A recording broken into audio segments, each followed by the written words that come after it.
It is the 2nd of November. This is Rabbi Levitt's shir, Pele Yoetz.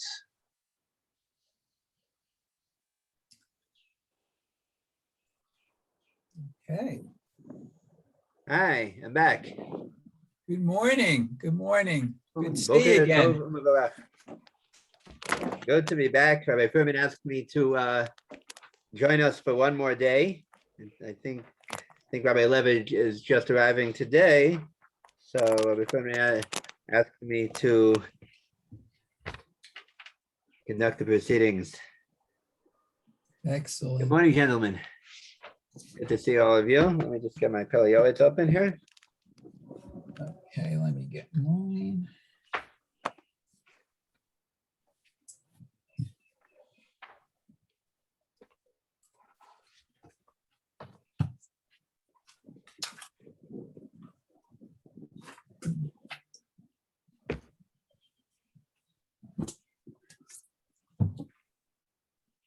All right, I think we're in the section regarding the Beit HaKnesset.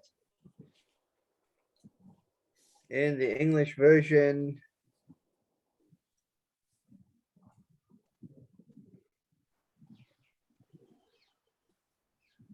I think we're into the paragraph prior to one's arrival on page 89. Is that correct? I think that's correct. Okay. Let's begin then.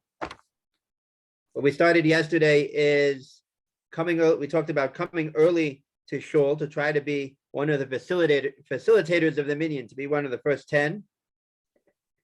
And when you get there, come inside right away. Don't just sit around.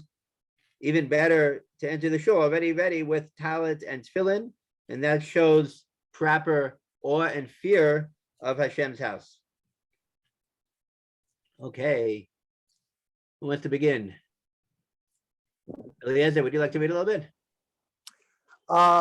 Let's hope I'm reading from the right paragraph, Okay, because I only have the Hebrew. So all right. Okay. I believe it's the paragraph. V'yesh Rabim. Let's go 2 down, maybe 3 down. The Kodem Sheikonis. Got it. Okay, very good. Thank you. The Kodem Sheikonis the basic Knesses. Before one walks into the basic Knesses, Soren Yitul Rishus Amiras Pasuk B'Nibarov Hastecha. It is required that somebody asks Rishus before they come in by saying the pasuk B'Nibarov Hastecha. And I'm asking for your kindness. As for me, Va'ani, B'rov Chastecha, it is with your great kindness That I'm able to come in. Okay. Right. Lo kamo rabim she'ein yodin also achar kanisa, and not like the many people who don't know and say this after they've walked in. Elisha al Pesach kmo she hared lekanes lebeis hamelach ram v'nisa v'ayim v'nora. But you should wait at the door as somebody who is gone to enter the house of the king with awe and fear and wonder. V'yitul reshus be'amiras pasuk v'nibrov chastecha, and you ask for reshus by saying the pasuk v'nibrov chastecha. And for me, I would want your great kindness. V'gam lepasuk zet tzarich she yakdim lome birkas hashachar. You should also say this when you begin birkas hashachar. Before you say birkas hashachar, shimlo amar adayin birkas haTorah. Because if you had not already said the birkas haTorah, yesh misha omer shen yachal amru. There are people who say you can't say that. You can't say b'ni barov chastecha. Right. After all, it is a pasuk from Tanakh. Right. Right. So first, and if you have to say birkas haTorah first, and then right. Right. Okay. Yesh misha omru she'enu yachal amru. The tzarich l'shanos. Therefore, you have to you answer and say ani barov chastecha avove secher ishtachve al chechel kacho be rosso. Right, look carefully. If one has not yet said Birkot Torah, one should be lishanot. He should change the text slightly from speaking second person to Hashem, but rather speaking third person. He would change the tenses of the verbs. Therefore, it would not be a real pasuk. Aha. So what it's saying is that we say Vanibrov chastecha v'birkas hashachar when you wake up, and then you also say Vanibrov chastecha when you come into the shul. I don't believe that's what it means. I think he's talking about the proper order. Even though in our Sidurim it has matovu with this pasuk Vanibrov chastecha before Right. Birkot Torah. Practically speaking, we're not able to do that. We have to first say Birkot Torah, allowing us to read psukim from Tanakh, Right. and only then come to shul, and as we enter, to say this pasuk. So you're only saying Vani B'Rav Chastecha once, but we should make sure to say Birkot Torah beforehand. And if one had not yet said Birkot Torah, so what you can do is change the words of the pasuk. So you're not really saying the pasuk. You're saying about Hashem. It is with His great kindness that I am entering His house. Okay. Okay. Okay. So I have one question. Sure. Where I'm confused a little bit. We're talking about the segment Beit HaKnesset. What is there any difference if one davens in a Beit Medrash?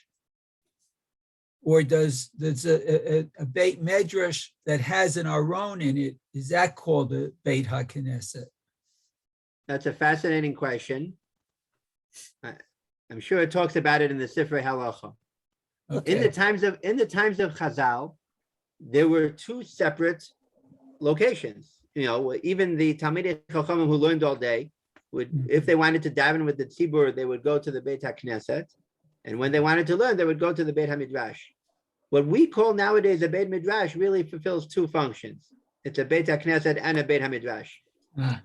And the worth, the value of such a location is even greater because it's both. It also has the zechut of tefillah and also the zechut of Torah.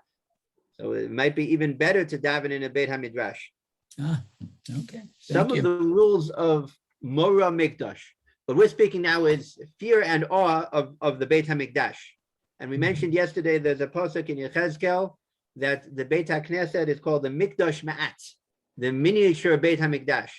Right? So just like the Torah says, Mikdashi Tiro, and it applies to the Beit HaMikdash, it also applies to the Beit HaKnesset. That might also be Midiaraita. And now that it's called a Mikdash, you know, we're fearing Hashem, whose presence is obvious in this place. It's a Mikdash of Hashem. So there are more lenient rules in the Beit HaMidrash, let's say regards to eating. Those whose job all day is to learn Torah, they're permitted to eat in a Beit Midrash rather than having to go outside. And that leniency does not exist by a Beit HaKnesset.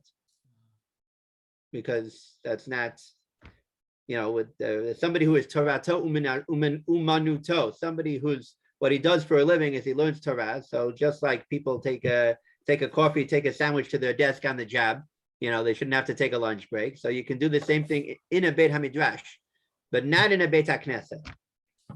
So in some respects, Beit HaKnesset is more chomer, and nowadays in some respects the Beit HaMidrash is more kadosh. If you have to choose where to daven, you know, in a shul, if it's just sidurim on the shelves, a strict Beit HaKnesset, I'm not even sure if such a thing even exists anymore nowadays, right? Just a Beit HaKnesset where nobody learns Torah. Between that and a Beit Midrash where people also learn Torah, choose the Beit HaMidrash.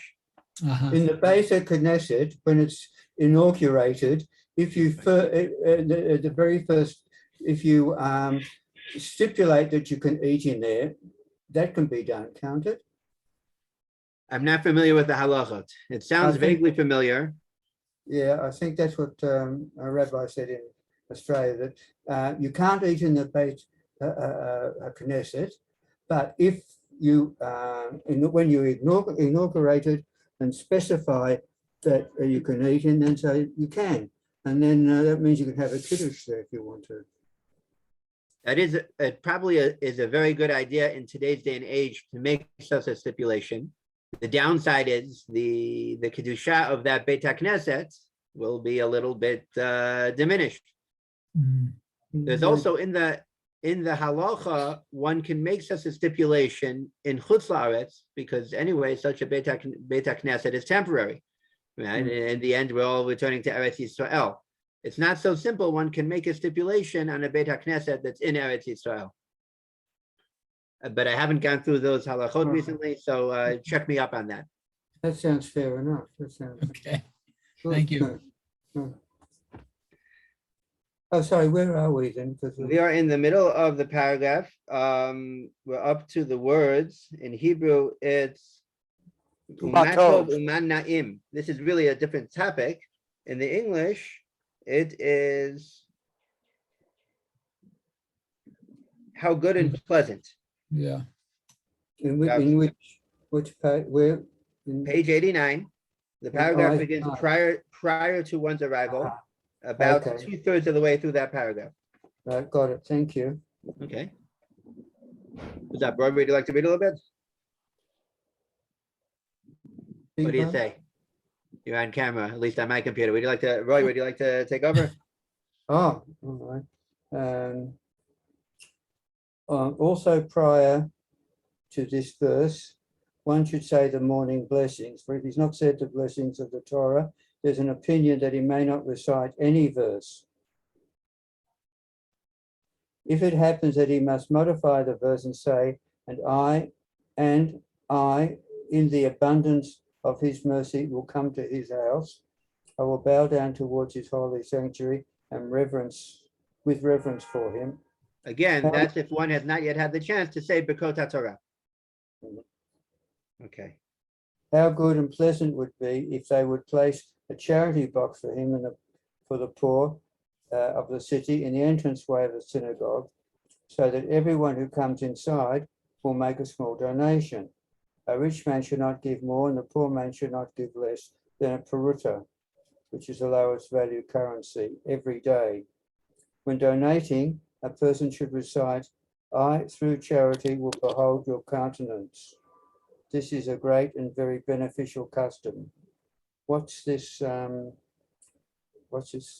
phrase? Where's it come from? What's the full I through charity? Where will you find this? It's a Can you pasuk speak in louder, Roy? Tehillim. Anybody have the source? I believe it is. It's a pasuk in Tehillim. Just give me a moment. We'll check it out.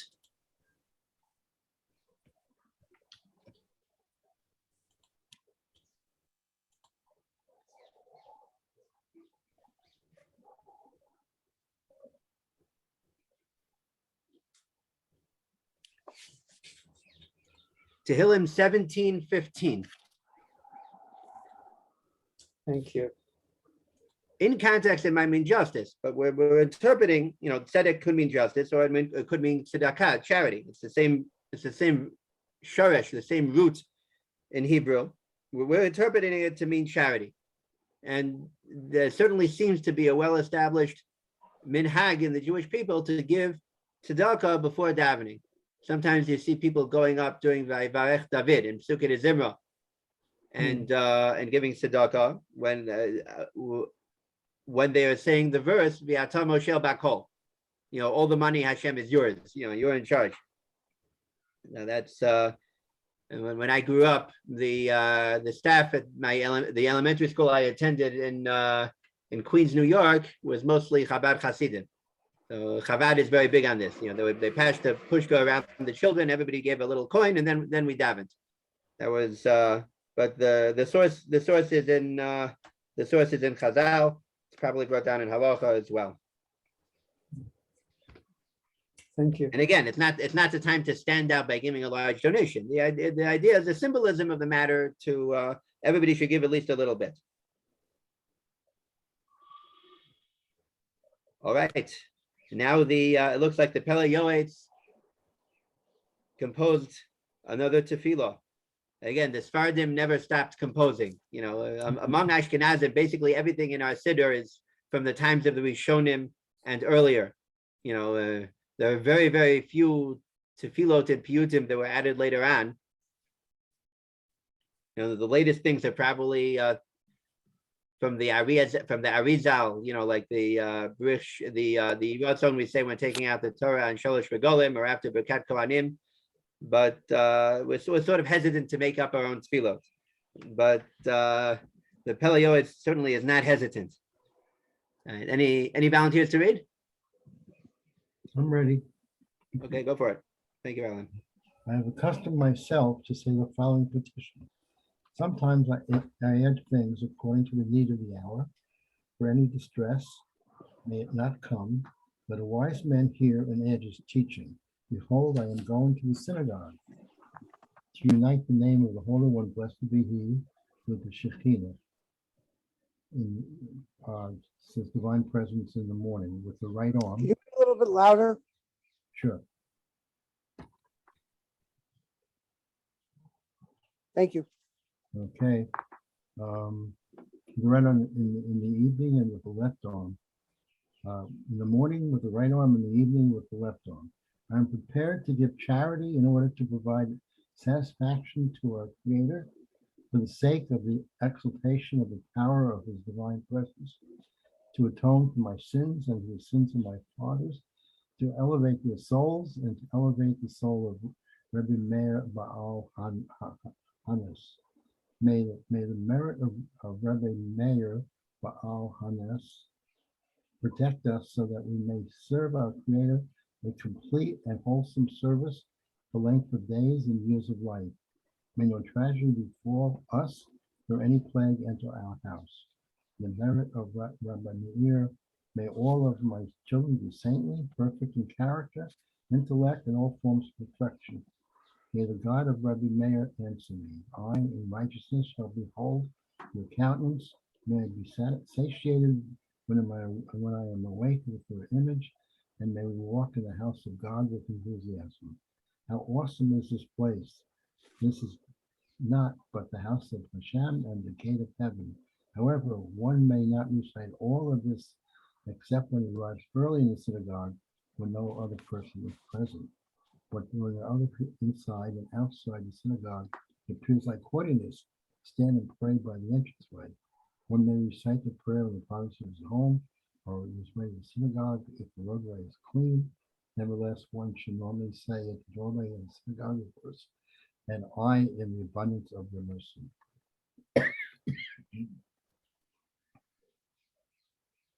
It's clear that this is a freestyle tefillah. He said, add as you please, whatever, according to the need of the hour, or subtract as you please. Yeah. And it should be personal, not to show off in front of other people, but to put ourselves in the right frame of mind for the tefillah and for entering the Beit HaKnesset. Any thoughts?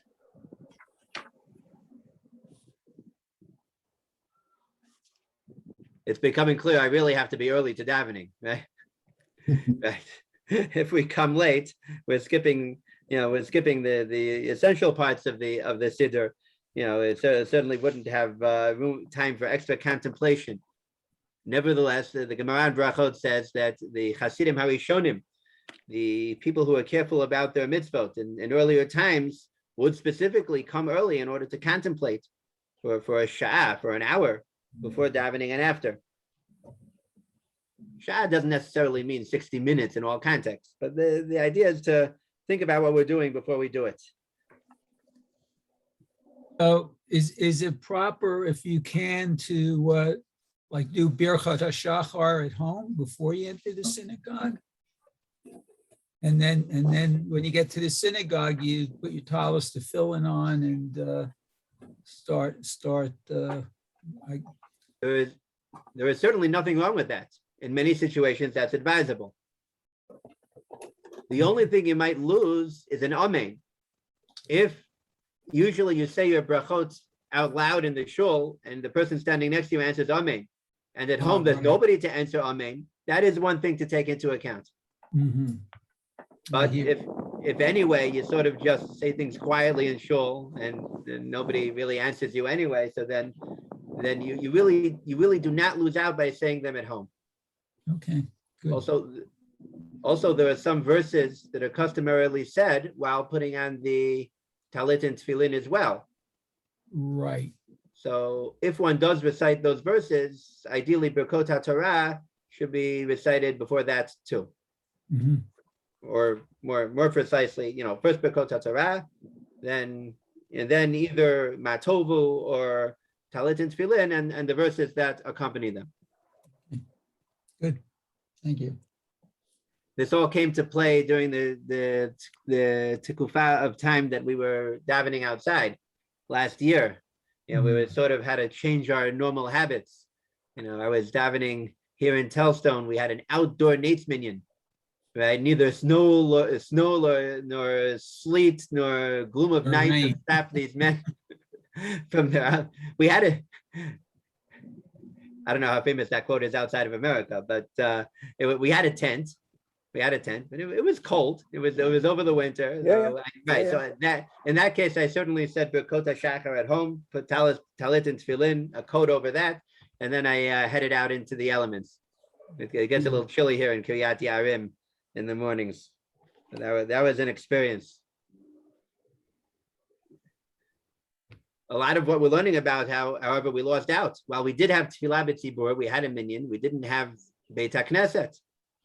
Right, that extra aspect of Mikdash Me'at, of the miniature Beis HaMikdash, we were missing for quite a while. And I remember what was the date? It was Kav Zayin B'Iyar. It was the day before Yom Yerushalayim when they allowed the Beit Knesset to open, and we had at Mincha, we were back in the Beit Knesset. I remember how meaningful it was. I'm thinking about the Eidot HaMizrach Siddur. I don't know if anybody has davened in an Eidot HaMizrach minyan for Mincha. They say Perek Pei Daled of Tehillim before Mincha. Ma Yedidos Mishkanosecha Hashem Tzivakos. How beloved is your Mishkan, is your sanctuary. Right? Nichsafa v'gam kol sonavshi b'chasros Hashem. My soul has yearned, has pined for the courtyards of Hashem. And besides B'Shachos, they say a whole chapter about it at Mincha, how much I missed the shul, and in my morning at work, right? Ashrei Yoshevei Veisecha is a pasuk in that chapter, right? How happy are those who sit in your house? So that was I decided to deviate from my normal Nusach Ashkenaz practices on that particular day, and to recite that chapter of Tehillim in honor of the return to the Beit HaKnesset. That was very meaningful. Okay, what do you say, gentlemen? Shall we move on? Sounds good. Okay, so we're up to the next paragraph. The primary concern. Any volunteers? Is it my turn? Maybe I'll read a little bit. The primary concern in the service of God is the intent of one's heart. A person should be fearful, trembling, quivering, and shuddering at the thought of entering the palace of the king when he is actually a vessel filled with shame and embarrassment. Meaning, I don't feel that I'm worthy to enter the shul, which is the palace of the king. Okay, to continue. He should have in mind when he recites this verse, and I, in the abundance of your mercies, enter your house, that he is unworthy of entering the palace of the king, if not for his great kindness and the merit of his earlier fathers. He should have in mind when he says your mercy, that's Berov Chasdecha, Chesed, that this is an allusion to Avraham Avinu, the paragon of kindness. Your holiness, what's that in the verse? Kodshecha. Right, Kodshecha, your holiness. That is an allusion to Yitzchak Avinu, who was sanctified on the altar. With reverence for you, that's B'yirosecha. This is an allusion to Yaakov Avinu, who said, how revered in this place. That was when he had the dream of the ladder, and he realized that would be the site of the Beit HaMikdash. So he said, Man norah hamakom hazeh. He expressed his fear of the place of God. So this word, B'yirasecha, alludes to Yaakov Avinu. We rely upon their merit to enter into this holy place. Just to add to that, certainly when we enter the Beit HaMikdash, I know, nowadays we come as close as we can, we go to the Kotel Ma'aravi. So we have in mind that this very place was sanctified by Avraham, Yitzchak, and Yaakov, who served Hashem right here. Right? Avraham and Yitzchak at the Akedah, and Yaakov, if you say the dream of the latter was associated with Beit HaMikdash. So now we're extending that concept to the shul, to the Mikdash Ma'at, the embassy of the Beit HaMikdash, if you will. As a result, each living being will take this thought to heart and stand in the synagogue in fear, trepidation, shivering, and trembling. He will not engage in any mundane talk, God forbid, in honor of the divine presence that resides there. Wait a minute. This isn't even talking about idle talk or mundane talk during the davening, during the tefillah, right? All the signs in the shul say, Asur ledaber b'shat ha-tefillah. While we're davening, don't talk to your friends. But this is more than that. This is the place itself. In the shul, which is the home of the house of Hashem, don't engage in mundane talk, even if the davening is over, even if the davening hasn't started yet. Wow. Any thoughts?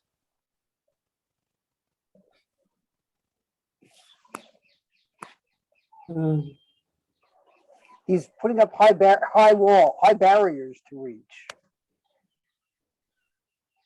It's true. I'm not saying it's easy, but I'm sure it's well grounded in halacha. Oh, sure it is. There might be a difference. Like, during davening, you don't want to ask your friend, where can I buy a lulav? That's not mundane talk. It has to do with the mitzvah, but it's not appropriate at the time, right? Talk about doing mitzvot, would I imagine be permitted in a shul if it's not the time of davening, right? So there are different levels of inappropriate conversation, right? There's during davening, we don't engage in any conversation. We're having a conversation with Hashem. If it's not during davening, what's the problem is mundane talk. Did you how's the weather, or the like. But mitzvah related talk would be permitted. But I thought you were able to greet someone when they come into shul. I mean, even if you're in the middle of the Shema, I heard that as to not to cause animosity. That's true. There are allowances. There are rules. It depends if you're greeting or responding. It depends if it's out of yira or out of kavod. Mm-hmm. Remember the previous topic that greeting a fellow Jew or blessing a fellow Jew may in itself be a mitzvah. Mm-hmm. But it shouldn't lead to beyond that. It shouldn't. Right. It shouldn't. It shouldn't lead to how are the kids? How you feeling? Did you see the ball game last night? Look, we all have the problem, but I think we all know that. I think we all know what the rest of the paragraph will be about. Mm. Any volunteers? It will take a very strong Rav of the shul to bring it back to order. It's true, but it has to come. It has to come from us ourselves. I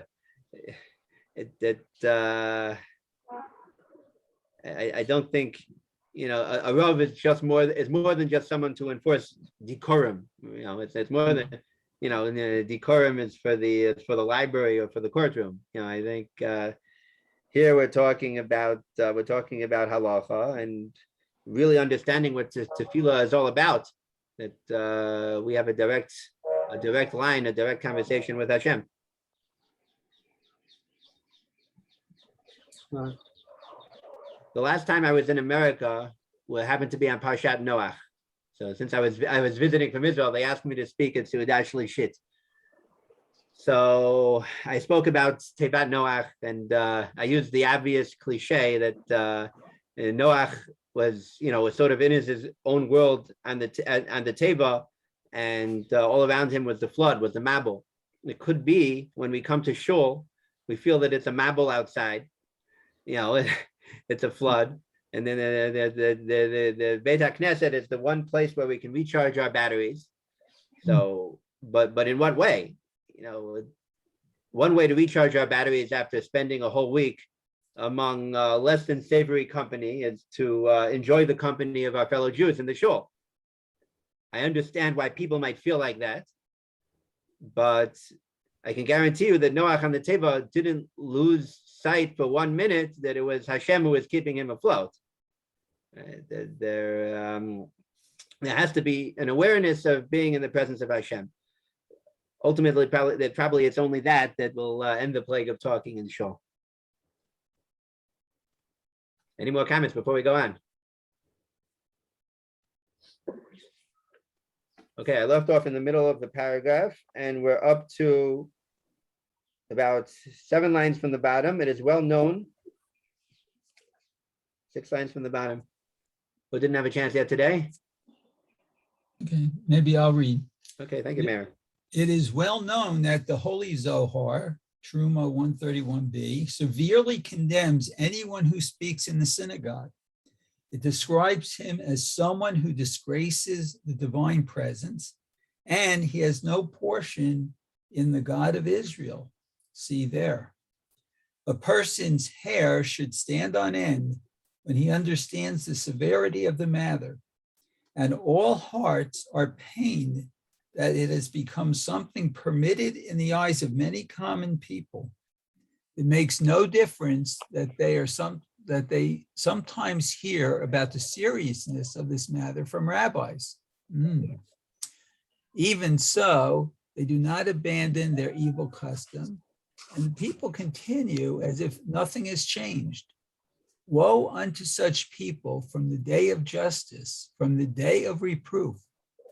This plague has spread most profusely on days of joy and happiness, Yomim Tovim, on the nights of Simchat Beit HaShoeva, the day of Simchat Torah, Purim, and so forth. Due to the pleasantness of the joyous occasion, people increase their laughter and levity. Anyone who has the power to protest should do so for the sake of the honor of his name. If a person does not have the ability to object, he should be careful to conduct himself as one who is mute and not open his mouth at all.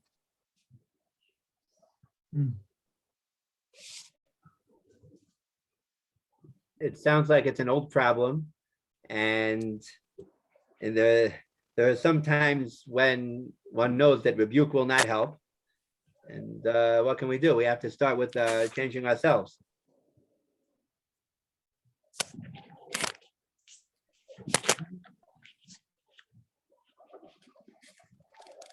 I think the situation is better in Eretz Yisrael, from what I can tell, from what I've seen in my circles.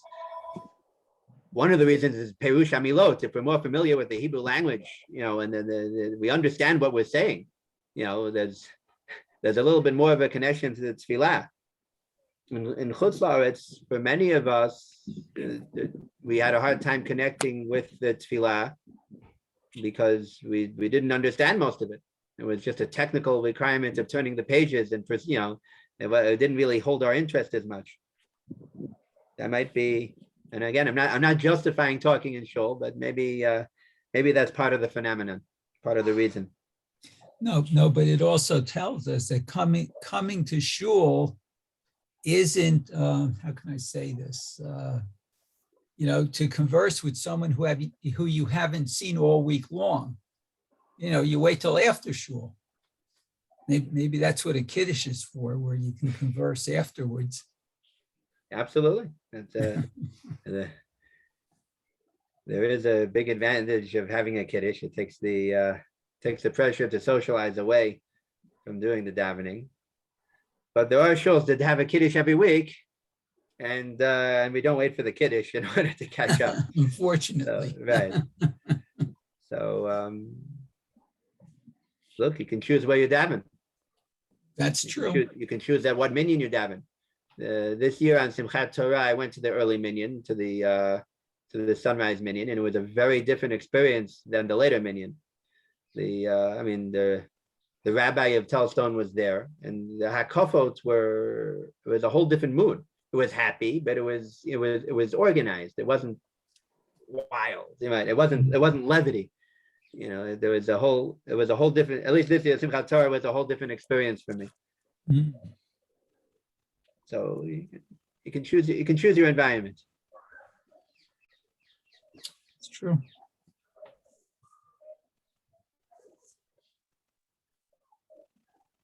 Okay, let's carry on then. Any volunteers? Is it back to me? I guess it's back to me. Sounds good.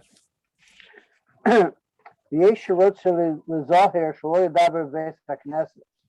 those who want to be careful not to speak speak inside the basic Knesset, aval kishemedabrim olav acherim, nirlo kivusha ukayehora shol lahasivo. But others come and talk to them, it appears to him Embarrassing. he's embarrassing. Okay. Or he is embarrassed. When people come and talk And to him, Yoharo. It seems to be right. What would be embarrassing? Or he thinks it would be haughty. Shalola hashivo. to not not respond. to not respond, the Lomer She'eno Medaber Beis HaKnesses, and say that he doesn't talk in the Beis HaKnesses. Umitoch kach gam hu medaber b'ke'ev lev, and because of this, even he speaks with a heavy heart. Ad shelibisof nasa lo keheter, and it's still going to come as if it's permitted to speak in shul. The ha'ish hayare as Hashem, and a person who is God fearing, yochazemo ra'ad mechomer shabo, and the person who is God fearing, Chazome Ra'ad, I'm not sure what that means. He will be filled with trembling. Okay, because of this stricture. The lo yevosh mipi kol the omer bepeh male eno medaber beis haknesses, and he will not be embarrassed to say before all of them and say with a full mouth that he doesn't speak in shul. Shaharei zed domer lemi sherotza la'abed mimenu kon atek o lahargo shelo yachush levusha, and it's similar to somebody who wants to be honored. La'abed would mean to lose, to destroy. Let's say other people want to take away from him hon or take. Great treasure. The robbers are coming. They're robbing his bank. Quick. Okay. Well, Hargo, stop them. yeah. Or Well, others Hargo, want to kill him. or to kill him. Shlo Yahush Levusho, Velo Lashum Davar Yachish Miflatlo. Such a person, lo yachush levusha, he will not spare one thought about embarrassment, nor about anything else, and he'll run. They wake him up in the middle of the night. They're robbing your store. He'll run out in his pajamas. What happened to embarrassment? What embarrassment? Right. Okay. They're robbing my store. Right. Yeah. So there are times when a person. Yes. Yeah. Okay. Al achas kama v'kama. All the more so. Shisharik lachus al dafsho yalkavod kono. And then all the more so he should do this. Who is concerned about his soul and the covet of his maker. Zek Klal Gadol is a great rule. So lo lavod shum avera. You should not, be over any avera. V'shol lehimana mikiyum shum mitzvah mipnei busha. You should not be over any avera or refrain from doing any mitzvah because of embarrassment. Yalzeh amru, and that's what they say in Avos. Have az kenamar lasot ritzon avil shabashmaim. You should have the brazenness of a leopard in order to do the will of your Father in heaven. Nishar bezef milvat nitzol me'onesh chamar, and being careful about this alone was enough to protect himself from a great penalty or a large penalty. Nosim lo gam kain skar ba'oseh mitzvah, and you also get the benefit or the reward for doing the mitzvah. Shemakayim mitzvahs umekadshe tirau shebeis hakneses. You're fulfilling the mitzvah of kedusha and fear in the Beis HaKnesses. Hu mikdash ma'at. This is a small version of the mikdash. Tzorach lira mimenu. You need to have fear. Not well. It says fear from it or fear in it. Maybe is a better explanation. I think it's the direct translation would be fear from it, but it's really fear from Hashem, whose house it is. Okay. Hashem, Okay. who inhabits the Beit HaMikdash, and therefore the Beit Sure. HaKnesset. Okay. Right? It's a very powerful paragraph. He's saying it's Mhm. a general rule. We should never be embarrassed to serve Hashem, even if it's going against the tide. Not at all easy. There are many examples. They're davening on a plane, or assuming you're not inconveniencing anyone else. Let's say you're going to daven in your seat, but you're the only one putting on towels and tefillin. All right, then don't be embarrassed. That's what Hashem wants me to do. That's what needs to be done. We all have our own examples from our experience where sometimes we had to go, even within a Jewish environment, to go against the trend. I was putting on my towels and tefillin in the Ben Gurion airport once, and no, not Ben Gurion. It was in the Australian airport. Anyway, and I was involved in that, and then I started taking them off, and I turned around, and there was a little crowd there, and they clapped for me. Okay, very nice. Giving you chizuk.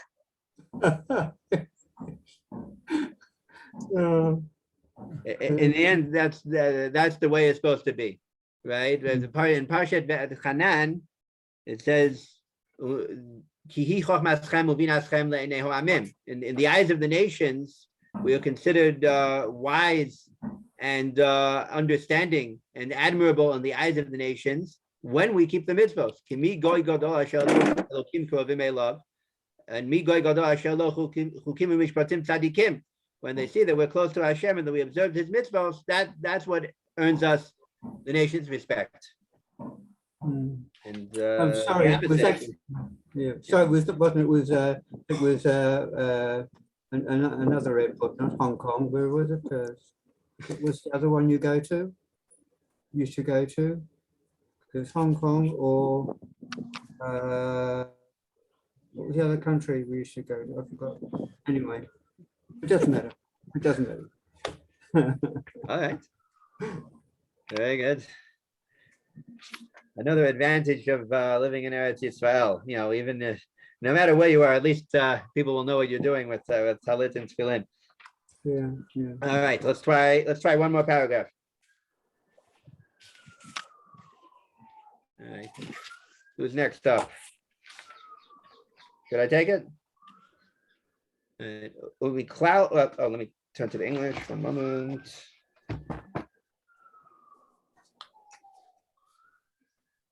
All right, I'm in the bottom of page 91, in the paragraph beginning included in reverence for the synagogue is refraining from shouting, even just to call another person, or to protest against people who are acting inappropriately.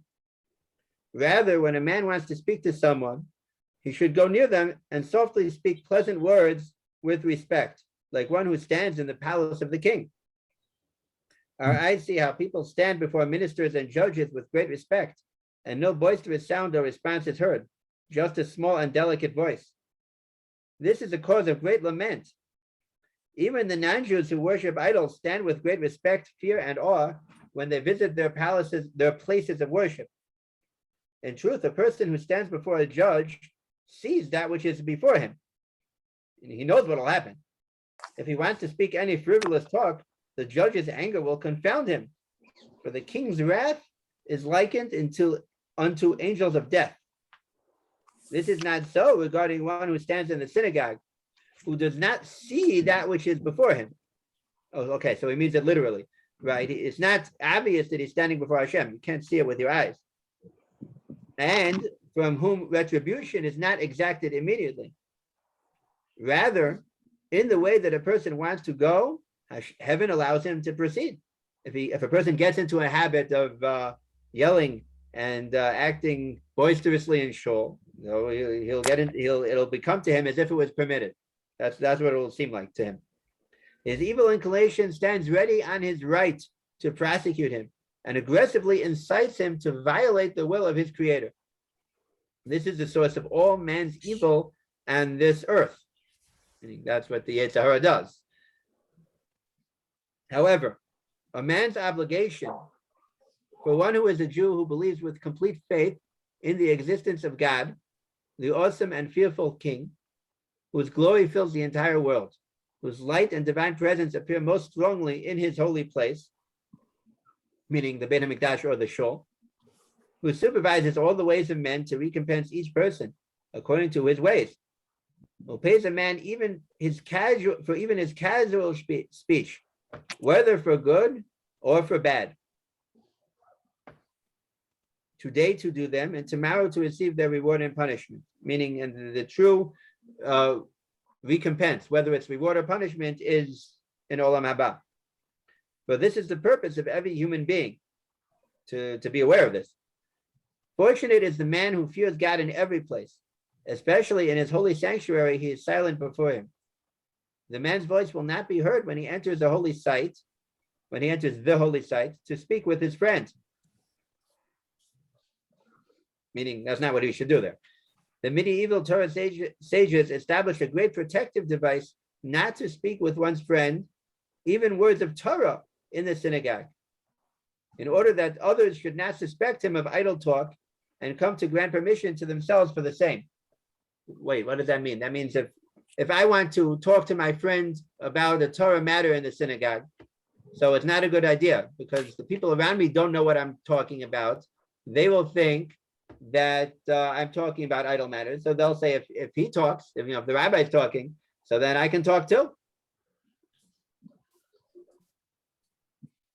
I imagine this is talking about during the tefillah. I can't imagine there's a prohibition of talking with your friend about Torah matters outside of the time of tefillah.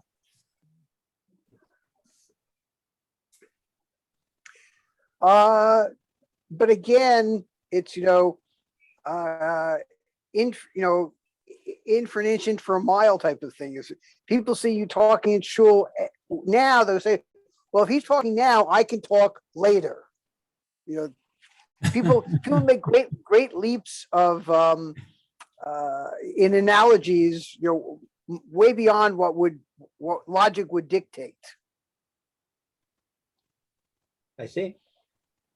I don't know. Let me take a quick look. But it also, like, I'm sure if you were like in more of a base measure setting, talking, people would understand that's what you're talking about, and not in the base Knesset itself. I agree. And again, it would be hard. There are very few locations today that are only a Beit HaKnesset and not a Beit HaMidrash. Right. At least in Torah circles.